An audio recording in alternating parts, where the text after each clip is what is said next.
Welcome back to the channel. I think this is a video of love. Hey, if you like these videos, don't hesitate to like, comment, subscribe. I don't have it all together, but those in the comments do, and so I appreciate you guys being involved, being a part of it. As you can see from my videos, these are usually one takes. They are not some really well done up or scripted or even edited like crazy. They're just done to bring light to a topic, bring light to things that I care about, things that I've enjoyed, and bring you along for the ride. So if you know that over the channel, we've been looking at the CZ Shadow 2, really enjoy this gun, was able to shoot it. And maybe I should make a follow-up thoughts video on it, but wow, fun gun to shoot. But I also got my hands recently on this Langdon Tactical. Again, thanks to my friend for that. It is not my gun. It will, once it is off the channel, who knows if you'll see it again. But so I'm going to create some videos with it. It is a sweet shooter, and I think the world needs to know more about the Langdon Tactical Beretta series. And this is just the 92. You know, they make other ones too that I would challenge you to check out if you are into Beretta firearms and are more Gucci money than some of us. I would say enjoy that and bless others.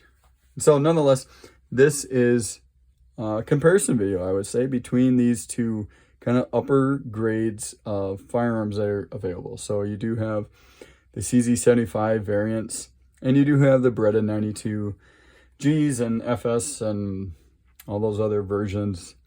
So these two guns are kind of that next step up from them. That are factory, right? They're considered factory. They're not just putting in a trigger job in your base model. These are come from their manufacturer, you know, Langdon Tactical Outfitter, whatever you want to call them. This way, you know, braced up. Now some changes. So for this one, as you can see, I put a light and I put LOK Grips. Again, thanks to LOK on there. And that's it. And on here, on the Langdon Tactical, a friend of mine put the Surefire X300 Turbo. We should do a video just against lights, see who is cooler. And we have the SRO. Now this SRO is from Trijicon, of course, for those that know. And it is also very awesome. That has the RMR footprint. And this also will have, or, you know, I have the RMR plate. I put the rear sight back on because I do not have a RMR optic that I want to put on here yet.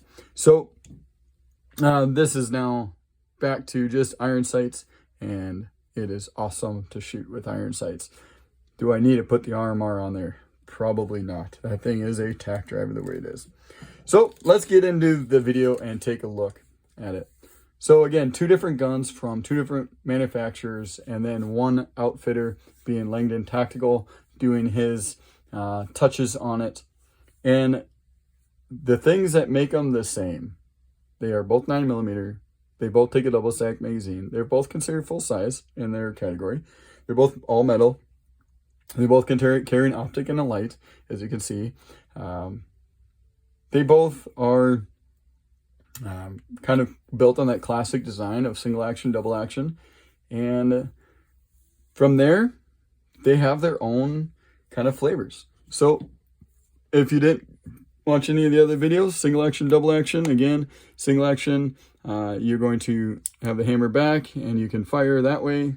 Just many like 1911s cocked and locked. They're single action guns.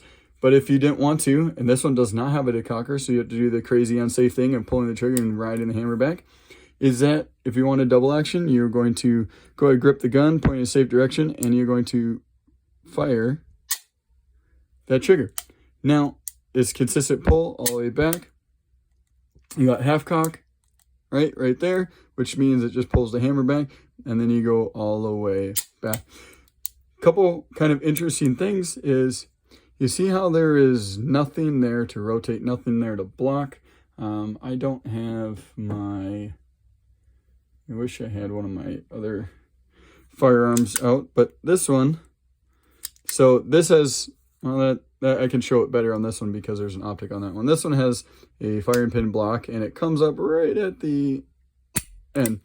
And so on here on the decocker, it rotates and it blocks that.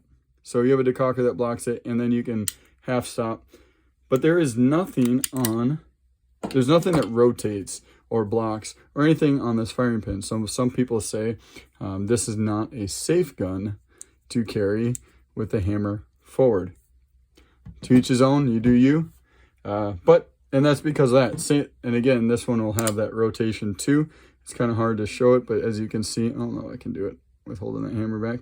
The decocker allows you to let the hammer kick forward without pushing on the firing pin. Now you can't see all the rest of the internals in there because there is a SRO on top. So those are the two guns. And when we showed the trigger on that one, it's really light. This one is probably just a tad bit heavier, but just as easy to, I should pull that hammer in the viewprint, just as easy to pull. Pretty slick. Now, difference is this one does not, and this is kind of the tricked out ways. This one does not have as big of a palm swell, if you kind of see that. That one has a great big palm swell, and all the originals are over here, and they have zero real palm swell to them. And but they would probably be pretty consistent with the Langdon Tactical's kind of shape. So that would be the originals. Everything else is pretty much the same, meaning that they come in the same variation of options. So there they are together. Let's see, kind of size wise, if I can get it to sit on there without, we're not going to do any rubbing. There we go. Pretty similar in size.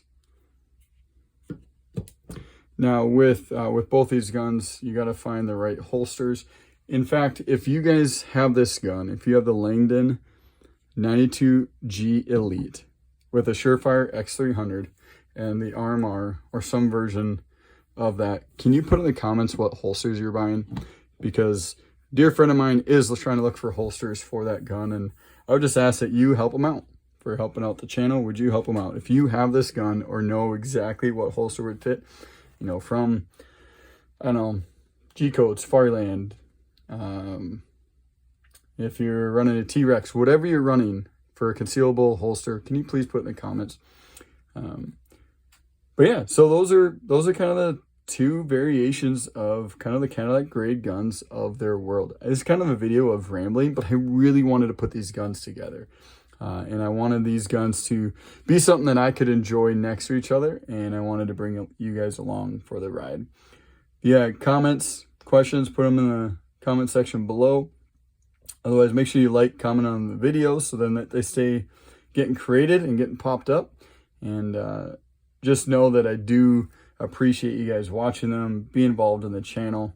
This is something I like to do on the side, and so I appreciate all of you being involved in it and coming along for the ride. You guys remember to stay connected, stay informed. See you on the next video.